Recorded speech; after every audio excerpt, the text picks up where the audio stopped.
Boy, he knows it.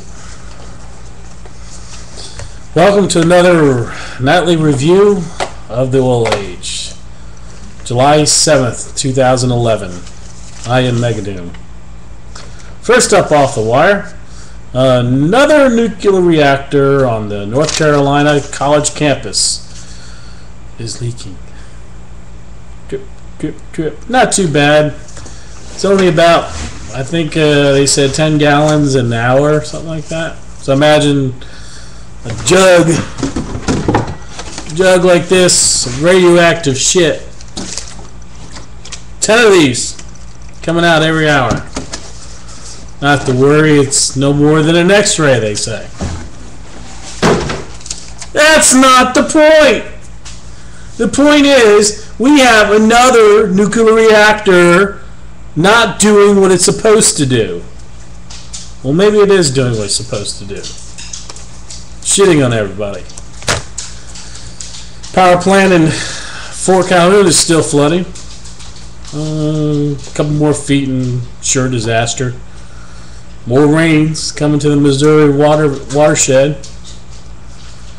I think there is probably a bit of good news out in New Mexico with the Los Alamos fires. Doesn't look like it's going to get on the property anymore to threaten the nuclear labs, and I believe the workers have returned to work. But it is still burning well north into New Mexico, the largest fire they've ever had. Well, at least as far back as they've ever paid attention.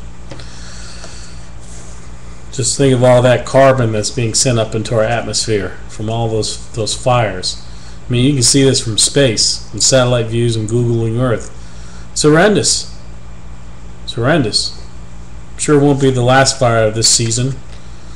Same with the floods. Probably won't be the last there. That storm that they were concerned about in the southeast, the Gulf of Mexico, that I think this morning was 10%. Excuse me, I'm still kind of sick. It's now up to 40% chance of development. But the last look on satellite doesn't look like it's going to, well, I'm not going to say it, I'm not totally dismissive on it. It was looking like it was getting well organized this morning, but it kind of just got ripped apart by the upper level low that's moving just south of us, south of Louisiana.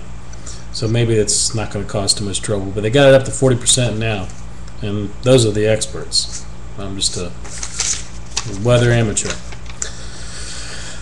In other news, of course, we got Obama playing politics, as any president would be doing right now, meeting with congressional leaders, Republicans,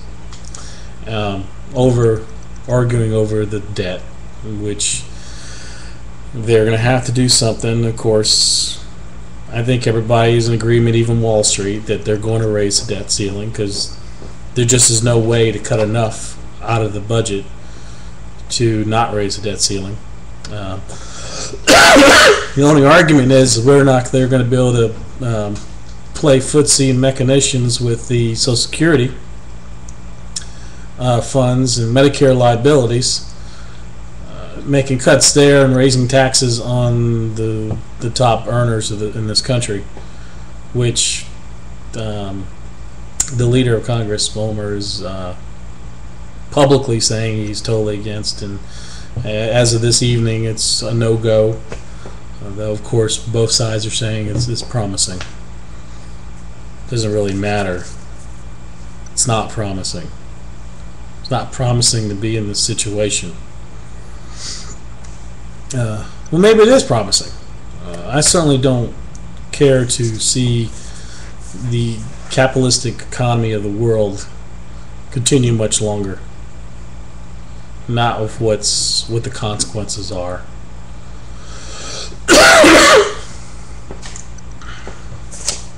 Anyway, AARP is in an uproar. You can say they went to DEFCON 1 over Obama's plan when they realized that when they were playing little tricks with the CPI index, that it would mean it wouldn't be adjusted for inflation, people wouldn't be getting as much in the Social Security funds.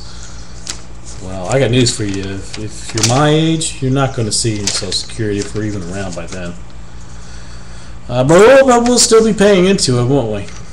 In other news, we got, oh yes. So where's all this money coming from to fund our liabilities as we approach the debt ceiling? Actually, we're technically exceeded it, but Geithner is drawing funds from civil service retirement funds. I think he's up to $206 billion, with maybe about 60 or so billion left over, which doesn't give him a lot of breathing room to cover liabilities. So they better come to some kind of resolution pretty soon. Wall Street must know something, because they don't seem to care. Speaking of Wall Street, the Bureau of Labor Statistics comes out tomorrow. Expectations are 125,000 added, but rallies, or they're going to sell off. It's all based off of expectations, not on whether or not the economy is really doing well.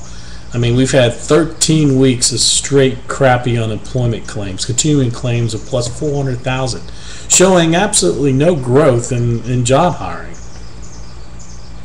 Anything over 400,000, we're not hiring new people. Now, I know labor statistics came in with quite a bit of service hiring from the private sector. Of course, you know America's all about the service industry, but I really think that was over some of our expectations, that the economy would be doing much better right now, so they went ahead and did quite a bit of hiring in that sector. We won't know until the fall whether or not they decide to go ahead and lay off all that. But as we can see, states are already shutting down. They're having to lay off a bunch of teachers, and that's going to be factored in. I believe tomorrow they're coming out with the ADP figures, and if we come out with expectations, the market is baked in with a big rally. But we're already approaching 13,000 on the Dow. If you think the economy is anywhere near as good as it was when it was last at 13,000, there's something seriously wrong with you. It's not.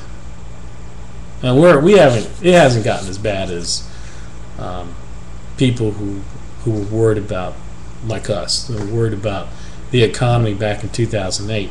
We just didn't realize the tricks in the bag, and it's one of those bags.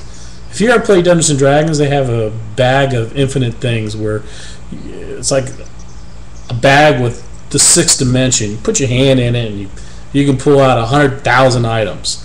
Well, it's like they got this bag of tricks, and really, I call it a bag of tricks is they're able to change the rules as they go. Like we're seeing over in Europe, where they're now changing the rules with rating agencies and saying that, you know, we're going to ignore how you rate these bonds. We're going to make up our own valuations. Well, this profits the banks, destroys nations, destroys sovereign assets. Doesn't matter. As long as the European Union stays strong and the euro stays strong and makes China happy. It's not about the people. It's only about a very small banking cartel, global banking cartel. They kind of been steering things along. I wouldn't say steering. They've been making sure that their wealth and power stays secure and gets stronger as civilization continues. It's always been that way with give and take. All right, what else have we been talking about?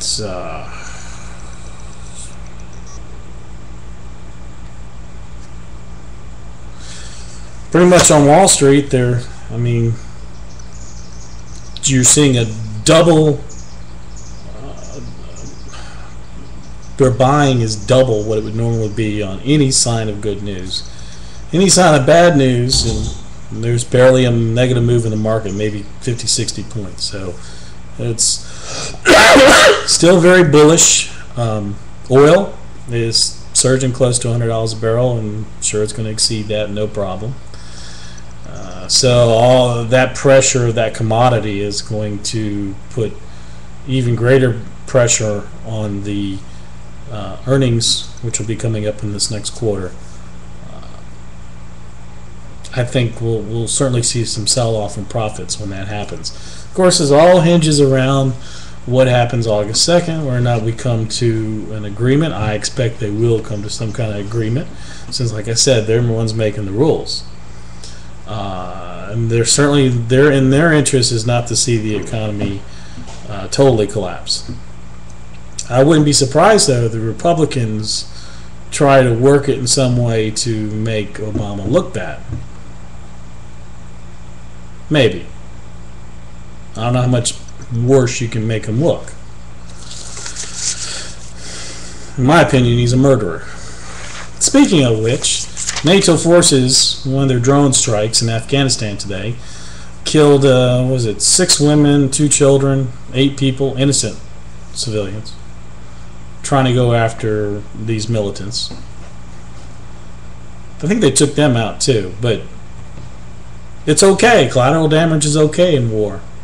So all the manufacturing boards and CEOs making millions of dollars building the drones, building the missiles, building all the manufacturing power that goes into war, they're enjoying trips around the world and multi-million-dollar mansions and having big who-to-do parties. Meanwhile, some family in Afghanistan is sitting there with their child in their arms in pieces. Literally. I mean, the disassociated cognitive attachment that we have with what's really going on, I attribute it to the fact that you're not there. I mean, unless you're there, it's just hypothetical.